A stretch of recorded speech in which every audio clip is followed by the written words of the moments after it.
Hi everybody, it's Kate Luella here. I had a great interview this morning with David Jenyns from Melbourne SEOservices.com. Now his breadth of experience is quite far-reaching. He defined his target demographic as the small business owner.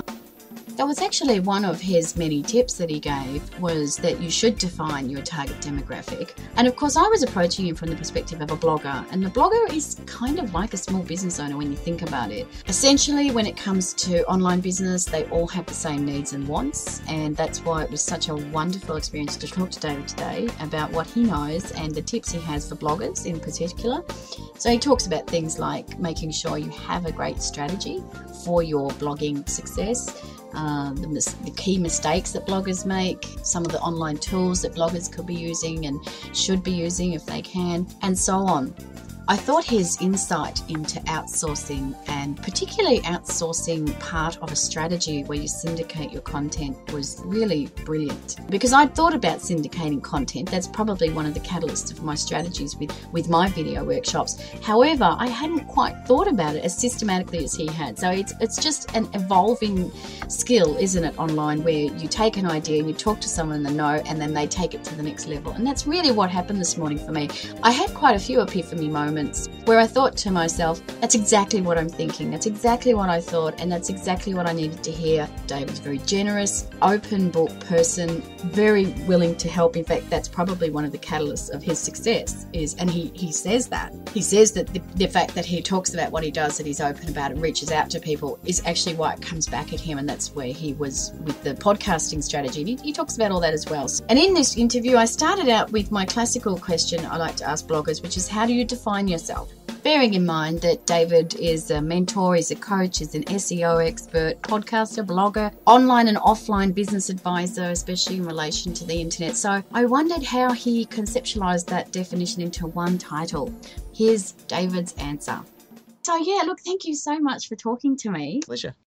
If you were to define yourself, if you went for a home loan, because I'm asking you this question because you've kind of got a lot going on with your experience, online experience. It's not just SEO or just podcasting or just, how would you define yourself?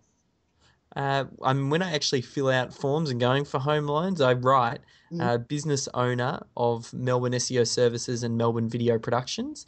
You don't have to get too private. Yeah. Well, I just make sure that I suppose there's a bit of a lesson in there for the entrepreneur starting up. It's really important to pay yourself a wage. I would be treating it and running it as a business, what you do, and as such, you're an employee of that business and you pay yourself a wage. And even if it's a small token amount to start with, maybe you just start off paying yourself $50 a week or something like that. It's the process of getting into the rhythm, and then you slowly scale up from there. That's something a mentor taught me early on, that there needs to be a value exchange. Right. So you need to set it up as a business and pay yourself a wage. Right. That's assuming there's an income, but that's all right. I'll assume there is for the purpose of that talk. But yeah, so basically you say business owner. Yeah. Because I write online business manager. Yep. Because I manage my business online. But I think I'm trying to define, do you see yourself more as an internet marketer, or do you see yourself as an online marketer? Or that's kind of also I probably see myself more as a business owner. And I think the reason for that, even though a lot of what I do is online, that's just because I see one of the best return on investments for the marketing dollar through marketing online. But we do offline marketing, and there's a lot more to business than just the marketing side of things as well. So and even though, one of the first courses we came out with was the SEO method, so some people started to think, oh yeah, he's the SEO guy. And then we came out with the outsourcing course, and oh, he's the outsourcing guy. And it's really, I think, online business is where my strength is, and figuring out there are any number of things that you could be doing online and that you could be doing to build your business. But typically speaking, at any one point in time, there's usually only a handful that are going to get you the best return for your time and that you should be focusing on. And I suppose that's where I see my skill, the ability to identify those. The opportunities, yep. Yeah, so there's a few things there. It's almost like I have a set filter that I use to analyze business opportunities when they come up, basically to figure out where does it fit into my current map? Is this going to throw me off course? Is it still feeding my same target market? Oftentimes, I don't like to. I've done it a couple of times in the past, but I don't like to set up too many separate target markets. It's good when you've got different business components that all service the same target market, so that way the businesses can feed on themselves. And then, like what you said, as far as the split testing and how to actually test business, really what you're looking for is you come up with an idea, then you try and get the minimum viable product together. So what's the smallest component of that business, and then you try and run with that and get that tested. And then depending on the result and if it gets picked up and well received by the target market, then that sort of determines whether or not you roll the business out. And I mean, sometimes for those new businesses as well, I might set an amount of capital that I'm happy to invest in it to get towards that minimum viable product. Well, what would be an example of capital requirement? Do you mean like advertising or? More so, let's say, for example, Melbourne video productions, which, I mean, initially we started off as Melbourne SEO services. Then we started to get some inquiries through some of our existing clients saying, hey, can you help us out with video? And we kind of started helping them out with video.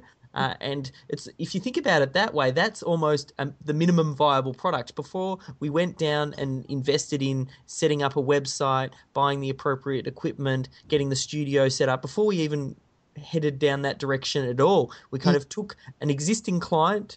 The smallest minimum viable product that we could offer was us just going out with our current equipment to their place of business, recording them some videos for their website, seeing if they're happy, if they like the experience, do that a few times, and then go, yeah, this is really a product that helps to service that same target market, and they enjoy the output. We feel we can do it as good, if not better, than other people. Okay, let's try and roll it out further. And that's when you might start to invest in building out the studio, buying the equipment, building up the website, spending the time and the resources to record videos for the homepage.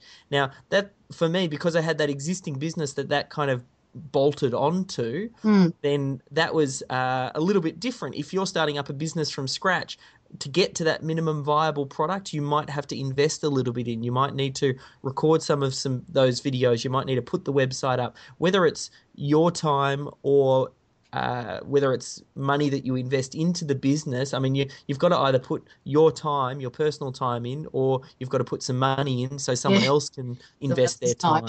Yeah. And so did you do that with the video production business? You actually then invested in a studio and took it to the next level? Yeah. So once we started to get the good results, and I realized, yep, this is something that I can see it's going to be a good fit for us. Then we've now got a studio where the clients can come here. They get the infinity white background, like the Apple-esque videos, and we've upgraded our equipment. You know, we got the digital SLR Canon 60D. We've got some quality microphones, some omnidirectional ones, some lapel ones, really fitted out the room as well. So we can offer, when the client comes here, we can feel like we're a bit more of a professional business as opposed to just a backyard job. Right. And so then would you do all the editing of that footage? Is that your Not personally. I mean, that was the big reason. I don't mean you personally. Well, we do. We do from initial scripting all the way through to posting to YouTube. So scripting, shooting, editing, backwards and forwards with the client, creating custom intro graphics, lower thirds, uploading to YouTube, and then SEOing and optimizing. I mean, one of the big reasons we set up Melbourne Video Productions was because I'm keen to build a business that's scalable very much without me. I'm, as you know, my skill's more in the marketing, and I don't necessarily, I'm not the guy behind the camera or the guy doing the editing, whereas with the SEO, typically, because SEO changes so often, you need someone who's on the cutting edge, who's constantly consuming and keeping up to date and changing the systems. And that's what I was previously doing, and that was the core of my role. But it does become hard to scale because that's oftentimes a full-time job, clients want to talk to you. Yeah, that's that's a full-time job in itself. So that's another reason why we've added on the video productions, because I can see it's much more scalable and has a lot greater potential to work without me. I can see. I mean, basically, you can't wear all the hats. I mean, that's really what you're saying. Yeah, when you're building business, if you think about everything that needs to be done, and Rich Schefren had a great talk that he did a long time ago, another internet marketer, where he had this, he called it the U diagram. You were right in the middle, and Oh, then it okay. talked about all of the other components of online marketing, whether it's email, whether it's checking your books, customer service, delivering the product, AdWords, SEO. I mean, he just had this ridiculously long list of everything that you needed to be doing to be successful online. And it became abundantly clear just by that one graphic that you couldn't do it on your own. No. And then that sort of gave rise to the idea that you need to run your business like a business, and Mm. you need to think about building up a team around you. So when I'm thinking about bloggers, I mean, they sort of start out often as a blogger, and then their hobby, whatever it is, it might be perhaps sewing up children's clothes, and then they start selling it on Etsy or madeit.com.au. And I mean, really, their blog is their lifeline. Do you find that a lot of small business, especially online small businesses, actually use their blogs as a lifeline to communicate to customers? I think it needs to be. I think Mm. blogs, regardless of what business you're doing online, small, large, doesn't really matter. You need a way that you can regularly communicate with your clients. Right. And I think having a central blog as a place where you do that, that's the core asset that you're building up on your site and adding that regular content to. You Mm. can then obviously build in SEO. I mean, SEO needs to be a blogger's friend. Right. They need to understand it, because that's a great way to leverage the work that they're already doing by Yeah. writing great content and then getting the search engines to help drive the traffic. And then, I mean, the real aim of the game is we're talking about building up assets. So you want to be building up your email list and your database, which becomes that asset, and then communicating with your clients on a regular basis through email, pointing them back to that core blog. So the way I like to think about it, a lot of people talk about this idea of building up on Facebook and YouTube and iTunes, and that's all great, but the primary purpose of those is really to funnel traffic back to your core blog, to the asset that you Mm. control, Which is and the that email list.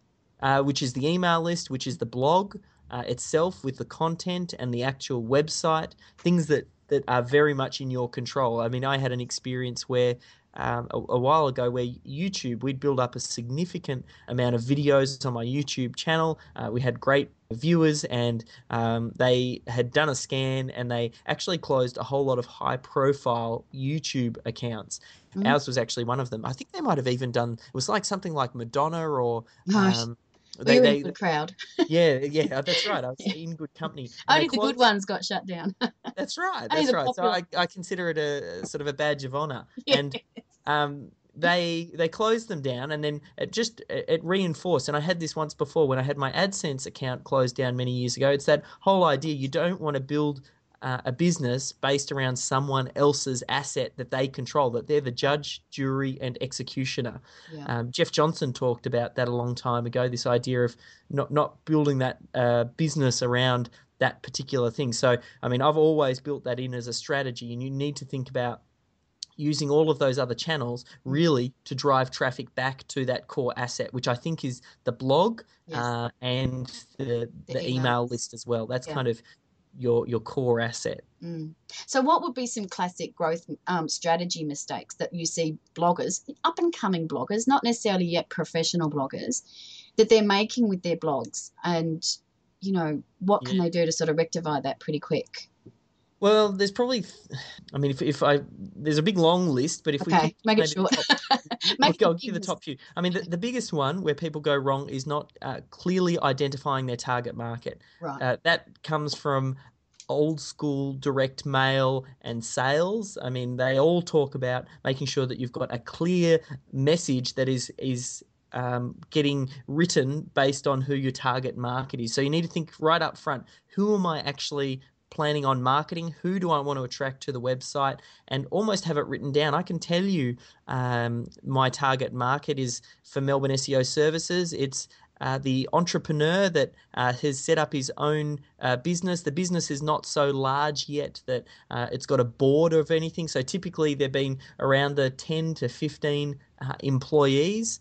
He's still very much not 100% on the tools, but he's involved in the day-to-day of the business. Oftentimes my target market has a business coach because he's trying to actively grow his business, and he's got a good understanding that as long as he's getting a positive return on his investment for his marketing dollar, then he's happy to invest in services that get him a good result.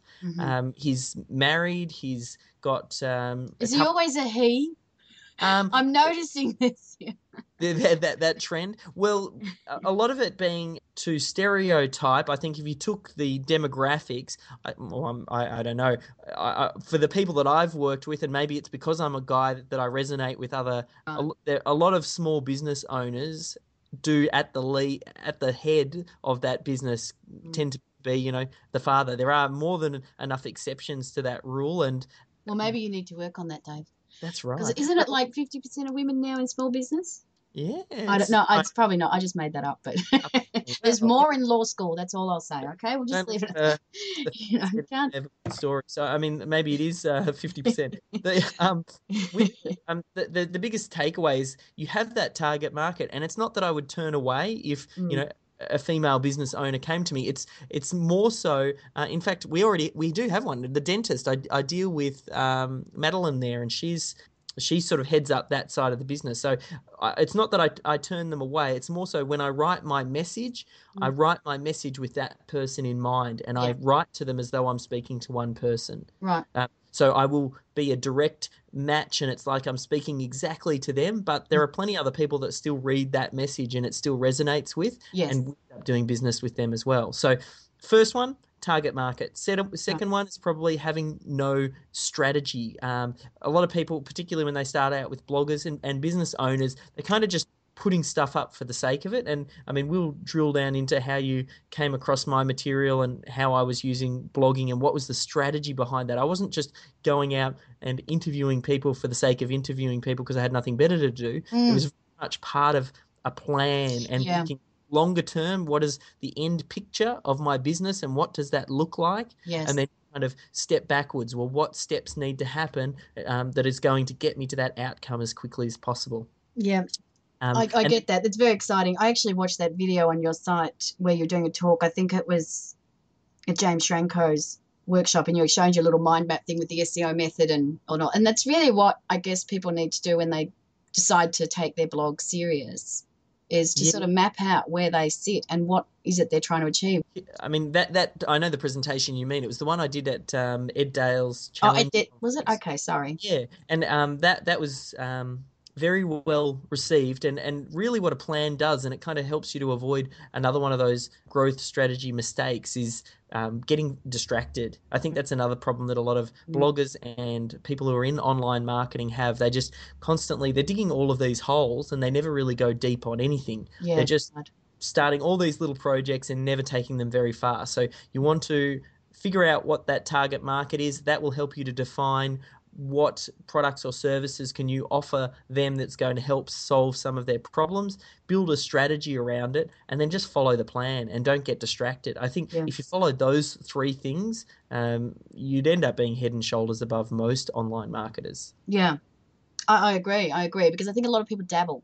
Yeah. Basically, they're the first two, is define your target market and make sure you have a strategy, map it out, I guess. And not get distracted. I suppose, like I said, there's probably a big long list that you could make, but it's oftentimes, like I said, if you think about what those big rocks are, if you get those in place, I mean, there are other mistakes that they have, which is another important one or big rock, is that feeling that they have to do everything themselves. Right. And that takes a little bit of time to get over. It's almost like the entrepreneur. To grow a business up to a certain stage, you need to be one type of entrepreneur. Then to grow, or one type of business owner. Then to grow it to the next stage, you actually need to change and take on different skill sets. So typically when you're starting up a business and it's starting from scratch, and you're moonlighting and you're getting it up and running, you are doing everything. That's part of getting up and running, and you Yeah. get to that minimum viable product where you can go, yep, this is working.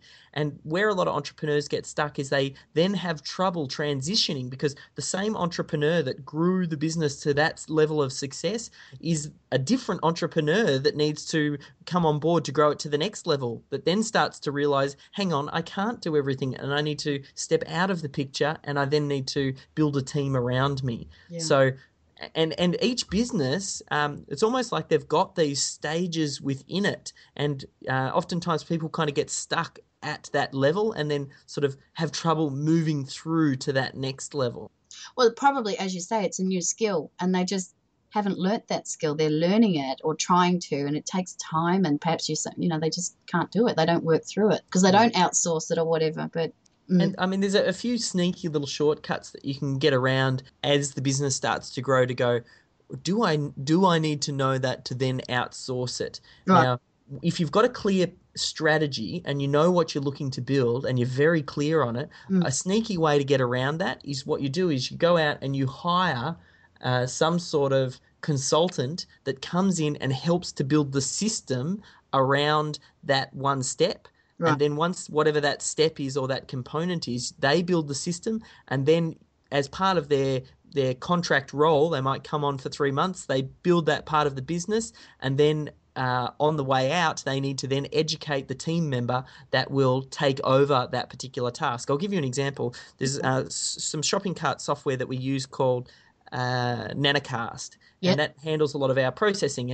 And I know I didn't have the time necessarily to roll out getting everything in place, migrating all of our different products. We shifted them to 100% digital and stopped shipping out fulfillment. Now, that migration process was something that I didn't want to jump in there and learn. I thought, right, I need to outsource it. But rather than just getting someone else, what I did is I hired a consultant. He came on board. He did the initial setup, recorded a whole lot of training videos and things like that. And then as the handover period, then we took over one of my existing team members and basically got him to go through the training, and he took over where this consultant left off. And that's where we're at today. I've got someone in place. So you don't necessarily need to be able to do it yourself. Yeah. But again, that's at a different stage of the business. You don't do that in the first stage. The first stage, you kind of got to figure it all out yourself, because you might not have the capital to invest into it just yet. Yeah. Now, do you have many bloggers that actually approach you about getting marketing advice, or?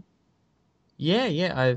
I mean, they're not necessarily not necessarily small business owners. Yeah, so there's not my target market, who I sort of gave you a little bit of an idea about. We also get, in fact, you'll see it on Melbourne SEO. I talk about there are two types of business owners. There's the type of business owner that just wants to pay and get it all done for them, a complete done for you service. And then there's the second one, which is a bit more of a do-it-yourselfer, someone who is getting started out. And oftentimes I think those bloggers probably fall into that category. And when I initially got started, before I clearly identified my target market, with courses like the SEO method, I was attracting more of people in the internet marketing crowd, and with that came bloggers and things like that. So we get a few people who've sort of come across my sort of table, and I've actually consulted with quite a few people, some great people in the early days of their career, and they've gone on and done incredibly well. I rather than giving specific names, the types of things, and this might give some indication as to who some of those people may be. One big thing Just that we say have the is, pig Latin. yeah, that's right. It'll be our little secret. Yeah. I mean, video SEO, that was definitely something that we were on the front edge for. And SEO for blog posts, they were because I came from that SEO background, I had a lot of people asking for, what is the structure for good SEO for your WordPress blog? And there's a few, I mean, you can still find them on YouTube and around the traps of different interviews of where I've been interviewed sharing that info. Then you've got things like outsourcing as well. That was another thing that popped up quite regularly, and that's why we ran the workshop. You look at a lot of things within my business, and it almost starts off with the target market asking me or letting me know what it is that they want, and then I help to create a product around that. Yeah. Right. So it's that almost like that minimum viable product. I start working with a small group of people, and they start getting good results, and then we go, okay, well, let's turn this into a product. So that happened with the outsourcing, and we sort of partnered and did a little bit with the Market Samurai guys, and we had a really successful launch for our outsourced profit machine course, and that basically goes through how we go through the process of hiring and screening team members to get them on board, and then other help that comes up quite a bit. I mean, in the original SEO method 2, I talked about this idea that as a blogger and as a content creator, it's important, at least for SEO purposes, to have as much of your content out there as possible. But the problem with that is when you're creating it, the further away the content creation gets from you, the lower the quality is, and it loses your message. So you need to come up with ways to have that content retain your message, but distributed in the most possible places. So, I mean, we're already starting to see quite a few people come out with different ideas like this. And I think Pete Williams did an excellent presentation at Ed Dale's event called, it was about the content leverage system. And it pretty much took what we were talking about and put it onto steroids. And that's a great example of basically creating content in one form that then gets distributed out into other different forms. So you might record an interview with someone that appears on iTunes, that then gets transcribed. The transcriptions appear on Web 2.0 properties. You take the audio, you add some slides to it, that gets turned into a YouTube video. Then you take the transcriptions, those transcriptions get cleaned up and turned into high quality posts. So at the core of it, this is just syndication 101, isn't it? Yeah, and it's the idea of creating that one piece of content and then creating a system around the distribution of it. What a brilliant idea, to sort of summarize it like that, because that's actually where I'm thinking of taking my business, is helping bloggers syndicate, which is either through podcasting or ebooks or whatever. But I'm actually going to show them how to repurpose their blog into ebooks, very quickly and easily. Exactly what you say, though. It's a controlled method. Yeah. It's got their name on it, and it will have links back to their blog. And, like you say, there's iBooks and there's Kindle and there's so many ways. But I think syndication for bloggers is a huge tool that we're only sort of now learning about online. Yeah. I mean, a lot of people are starting to pick it up and run with the idea. It's really about finding the system that works for you. You get an idea of all the different ways you can syndicate, and then creating almost like a workflow process where the core piece of content is created, and then you've got, here are the 6 steps, and then the real aim of the game is to get it to a point where that happens without you, where you create the core bit of content and then it gets distributed out to 10 different channels, and you've just done the original recording and that's it. So I mean, that's all traffic driven to me, unless you're selling your Kindle books. But I guess then they've also, the other part is how to monetize it. I'm assuming that's their intention, if they're going to go to that extent of syndicating, is that they actually want to be increasing their income. So very briefly, because I do want to move on to podcasting, and I know we've been talking too long, very briefly, what sort of ways do you believe that bloggers can maximize income when they're up and coming, not when they're big celebrity size? Yeah, no, well, when you're first getting started, you need to be thinking about that idea of sacrificing the short-term profits for the long-term gain. So when you are first starting out, it is all about building up that core asset. So I would be building up the great quality site. I would also be building up the email list. The whole purpose of all of that syndication is to spread breadcrumbs throughout the web, where people pick these breadcrumbs up and then they follow it back to your website. When they get to your website, you have a real clear offer that speaks to your target market, that gets them to want to opt in and give you their name, so that way you can continue to communicate with them and then get them involved in your social activities, your regular emails, that type of thing. So as far as what I would be doing in the early days, it's building your list, trying to add as much value as you can through good quality content. I'm thinking longer term about building your brand. Like you said, when they're first getting started out, they might not have that brand presence yet. They might not have built up their name.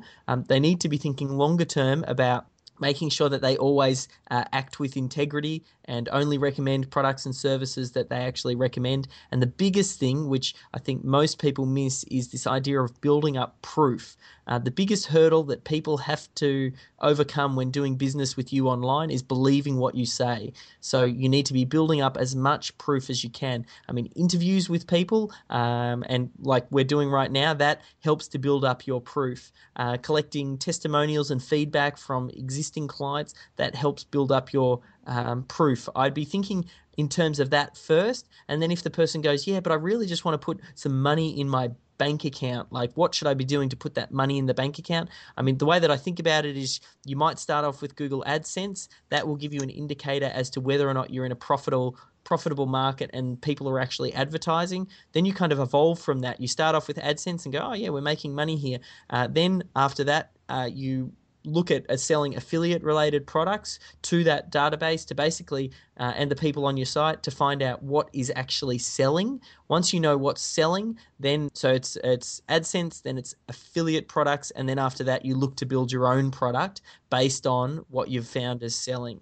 No, that's ingenious. So you make that sound so simple. But it kind of is. Like it's a process. I think also though a lot of bloggers start out and they're really blogging about their passion and they're not thinking that analytically or pragmatic as what you just were. So they sort of just get up one day and realize they've got maybe 2,000 subscribers, maybe through FeedBurner, not even their own email list. And then they think, oh, I'm getting a bit of money from Google AdSense. Maybe I can make a bit more. But the reality is they could actually make a lot more if they got structured. Yeah. They've just got to sit down and work that plan out because they've already got the beginnings because they've built up that relationship, they've built up that trust, they've already done all that hard work, really. So, and I mean, that leads to some of the different online tools that they should be thinking about to get the most out of their blogs. I mean, you mentioned this idea of they might wake up one morning and go, oh, wow, I've got 2,000 subscribers. You really want to be thinking about keeping an eye on your analytics. So using Google Analytics, setting up goals, figuring out, if there are any objectives, and then using that as a way to go, where is my traffic coming from? What's working? And then you do more of what's working. So you do all that syndication we talked about, and then you might go, hey, for my target market, YouTube seems to be smashing it. Okay, I'm going to roll out more YouTube videos. Right. And that's how Google Analytics can help guide that. And you might go, oh, this keyword's doing well. Okay, well, is there any way I can find variations of that keyword and get more keywords like that? And then you start to build in things like testing. And we talked a little bit about that idea of testing. I suppose you'd almost say like minimal viable product, but you also want to think about testing in terms of using a service like Zen-Tester or Visual Website Optimizer. There's a few out there. Sorry, did you say Zen-Tester? Zen-Tester. Zen-Tester. Okay, sorry, I've never heard of that. It's relatively new. It's made by or one of the co-founders of it is he's actually in a mastermind group of ours. He's one of the old Market Samurai team. So Brent Hodgkinson, he's gone ahead and set up this. It's basically a visual way that you can run tests on your website, which makes it a bit easier. But I'd be thinking early on as a blogger, how can I maximize and improve the opt-in to my newsletter? Understanding that that's my core asset and that's what I want to actually build. Let's actually look at running some tests and what can we do to improve that? And I mean, you can't go past as well. When you're holding a hammer, everything looks like a nail, right? So I understand that because my skill set is with SEO, I solve most problems with SEO. That said, though, I'm not just holding on to that. I'll move and am moving on to whatever gives the best return on investment. And I am shifting over to a lot more video lately because of that. There's still some low-hanging fruit there, but with that in mind, another thing that I'd be doing is really getting your head around the SEO and using something like the Yoast SEO. It's a great plugin for WordPress that gets the blogger to start thinking about choosing a keyword and then having it in the right places on the site. Yoast SEO, that's a plugin, right? Yeah, it's just a good one to get you started with SEO. No, that's fantastic. So look, let's move on a bit to podcasting, which is what we're supposed to be talking about now. Podcasting for bloggers. Do you think this is a bit of not a mystery, like a secret, a hidden secret, its potential? Yeah, I think blogging is great. And I think you discovered that when you came across my podcast interviews, which I used that as part of my initial strategy to catapult myself and build up the notoriety in the internet marketing space, which is initially where I was operating before we sort of flipped over to business target market as opposed to the solo entrepreneur at home. And what I like about it, there's a whole lot of different things, but the biggest thing is that whole idea of content leverage, particularly when you're starting out. Like I said, there's so many different things that you should be doing, or to really get it going, and it's very difficult to get a lot of things done, or what you need to get done, because so much needs to be done. So the reason I like podcasting early on is because you get a lot of benefit from doing one activity. Podcasting can help you create content. That content can then get syndicated out through all of those different methods that we talked about. It helps build up you get a bit of a halo effect depending on who you're interviewing. You can, start to leverage off their well-known position in the marketplace, and it's great for connections, opening doors, creating joint venture possibilities. So there's a lot of boxes that it ticks, and I like focusing on things like little things, small hinges swing big doors, and I like focusing on those little things that have the biggest impact, and I feel like podcasting is one of those. Did you have any way of gauging your return on investment, or the success, or what sort of success did that podcasting interviews? Do you have any way of gauging if that was a positive thing for you? Yeah, I think the biggest thing for me, and it's having that strategy up front. And really what I was doing, I fumbled around when I first set up our stock market education business, and I kind of just was learning things and bolted them on together. And when we started Melbourne SEO Services, it was a very different strategy, because I'd already had that previous experience. We took everything that had and was working, and then we built out the plan up front, and then we sort of started to implement. So I was building for the longer term. I was going after this idea that, sacrificing the short-term profits for the long-term gain. I knew that it's going to take that hard work at the start to build up the momentum. And then once you get up to a certain level, you just find work starts falling in your lap and all the right things start to happen. And I'd seen it before, so I knew it worked, and I trusted in it. And I just started focusing on the pieces that worked. It's difficult to say an exact, ROI for this investment, but the way that I saw it is interviewing with those people early on got me in front of their audience when I didn't have that audience yet. Yes. And it gave me an opportunity to get a little bit of a halo effect. Like a lot of those interviews, and they're going back a good number of years now. Like even before I was a relative unknown in the IM space, I had interviewed some of the really biggest players in IM, and then just sort of elevates my status. Oh, look, Dave's associating these with these types of people. The benefit for that, I mean, it just opened doors, raised that notoriety. I collected a whole lot of content that we then cut up into pieces, and you'll still look on the SEO Method YouTube channel early on. You can see a lot of those interviews. We then created PowerPoint presentations, cut them up into snippets, and then loaded them on. So it was all about creating loads of great content that I could then target around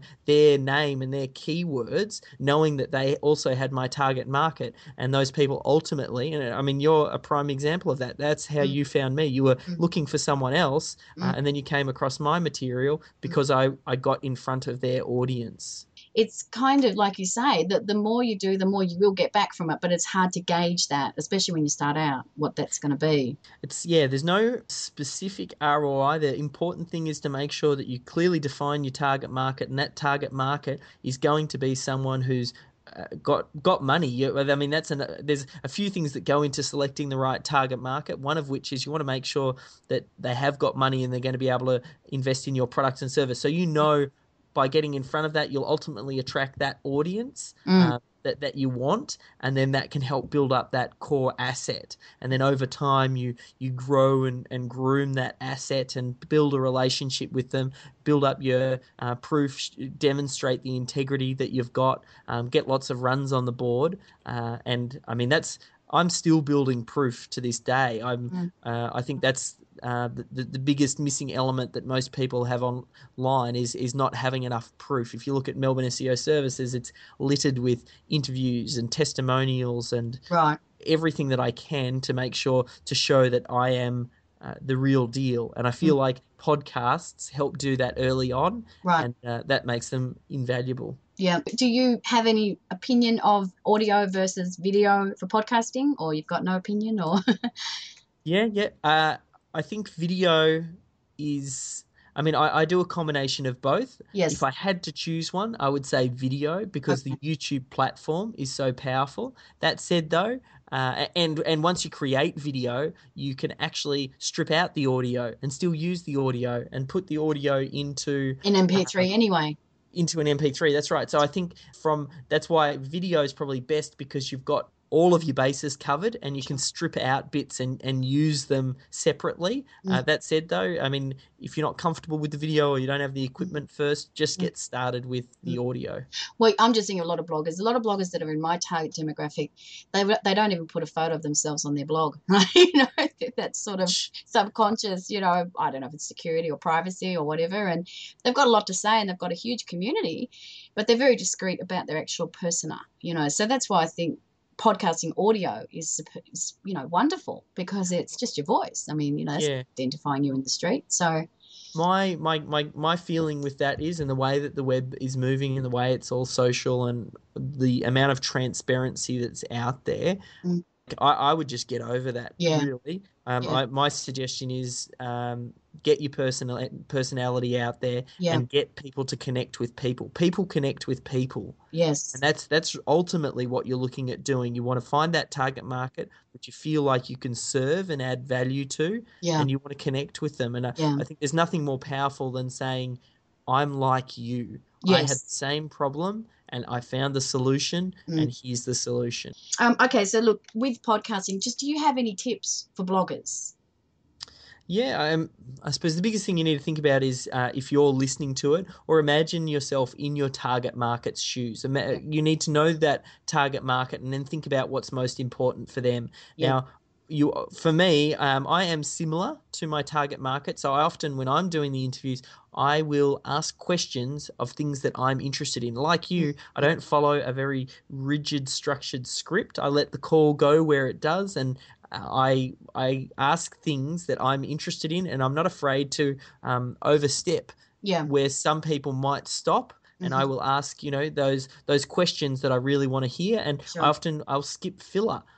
I usually in my interviews, and similar to yours, I actually do the intro for the person I'm interviewing. Right. So rather than having them tell their big lengthy story, I kind of talk them up. And I mean, it's great because from a bonding thing, it shows that, yes, I've looked into who they are.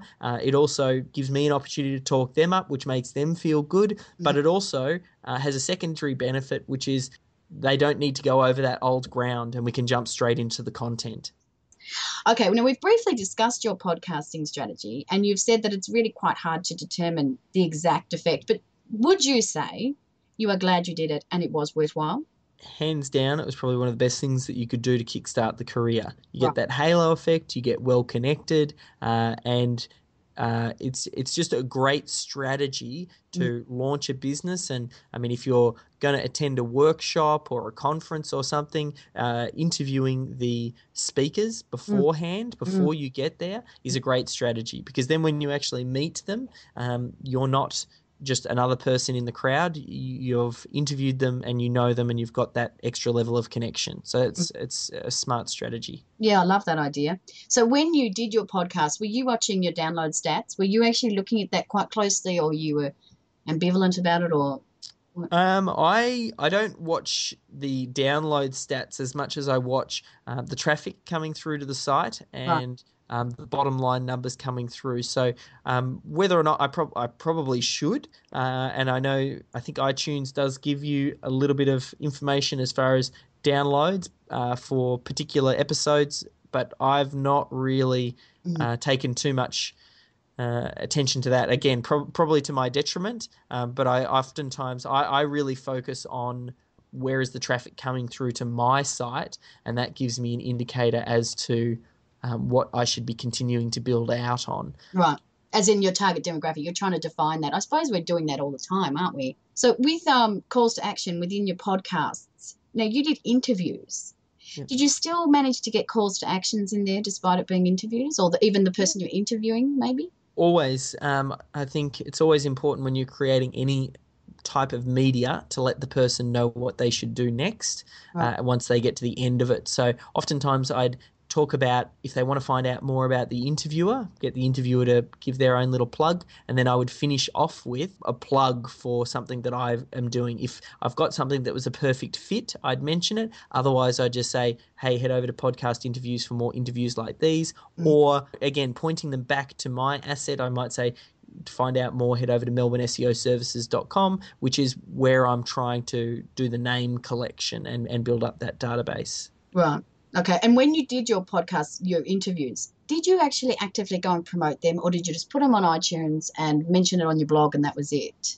We used a lot of that content for SEO, got it on the blog, all of our important channels, mentioned it in my different social media things as well, Facebook, Twitter. So I did a lot of own self-promotion, and I would mail my own database and say, hey, I've got this new, again, that as the list starts to build, that's one of the ways that I help to add value and give content back to them. Right. And then oftentimes, not always, but sometimes the people that you're working with as well, if you've recorded a great interview with them, they'll oftentimes share it with their subscribers and post it on their site. So you kind of get to step in front of their traffic as well, which is sometimes a great side benefit. And is there any more, do you have any more plans to do more podcasting, or? I do the occasional one. I've more so now I'm just doing it for if there's someone that I particularly want to connect with, and I feel like I can add value to what they're doing by giving them some exposure, and if it feels like my subscribers are going to get benefit from it now. So I'm not nearly as prolific as I was. I was doing quite a lot of calls and doing it on a regular basis to build up that momentum, but now the strategy has shifted a little bit. I think there will be a time when I come back to it because it's a great door opener, especially now that I've got a good bank of some higher end people. Now it's a great way to open some doors and say, let's do an interview. I know you've got it's a product on video production, isn't it? Yeah, there's probably, I don't know, a couple of things that might be a good fit. There's For the bloggers, yeah. I'm thinking the SEO method 2, Right. and shortly we'll be releasing SEO method 3. Right. That's really just how to market yourself better online and use the search engines to your advantage. So, I feel like anyone with a website, that's probably a good fit for.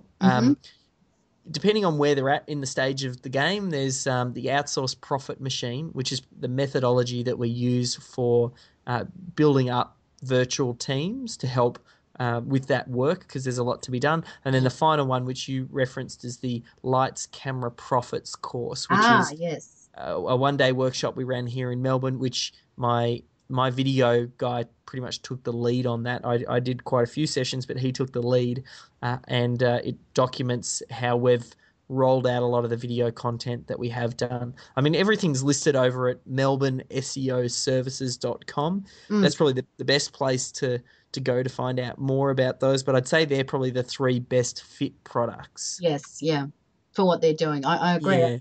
Look, I think Lights, Camera, Profit is fantastic if the bloggers want to do videos or even want to consider it, because it is quite tricky with lighting, and audio, of course, is major importance. But I've seen a lot of people doing some fantastic videos with iPhones now. I don't know if you've seen the quality is amazing. So, there's still other factors come into it. But what I'm trying to inspire in bloggers is that you can be walking on the street and see something and start filming. Like you did on your YouTube video yesterday when you were wherever you were, Germany. I saw that. It came into my subscription box and I watched it. You're talking about the keys or something? With the stand? Yeah. Yep. And that's exactly what I'm talking about. Yeah, and while traveling, I did a whole series of those, and that is on my iPhone. Exactly, that's right. That's the beauty of it, because normally you've got to go home, get your video camera, and you're not going to carry that around in your handbag. But your iPhone or your smartphone, it's not just iPhone, will give bloggers that opportunity, and then they can syndicate that, through their iTunes and their blog and everything. So that's kind of why I think that course might be really helpful for them, because I don't really go into any training with video at all in my Bloggers Who Podcast for Success. I just really keep it quite bare and basic and try and get them inspired to actually give it a go. Yeah. Really, when you're interviewing people, it's all about helping the other person. Right. You always want to come from it from that angle, and then just as a byproduct, you end up benefiting from it anyway. No, I understand what you're saying. Well, no one's been disadvantaged anyway. Yeah. So look, as long as there's nothing else you wanted to mention, because we've discussed and how you can help my team, move on if they, especially with video development, SEO, with the SEO3 product. Yep. When's that coming out? It's actually being recorded in the Philippines on November the 11th, and then we'll probably launch it towards the end of the year. Wow. I would do it yourself part, which I still have a good audience in the do it yourself part, which I think could be a good fit. They would definitely benefit from it. I'll talk to you about that when we sit down in person. Yeah, and let's keep in touch. Yeah. Sounds good to me. Sounds good. All right. Thank you so much, David. Pleasure. I'll talk talk to soon. you soon. Okay. Bye.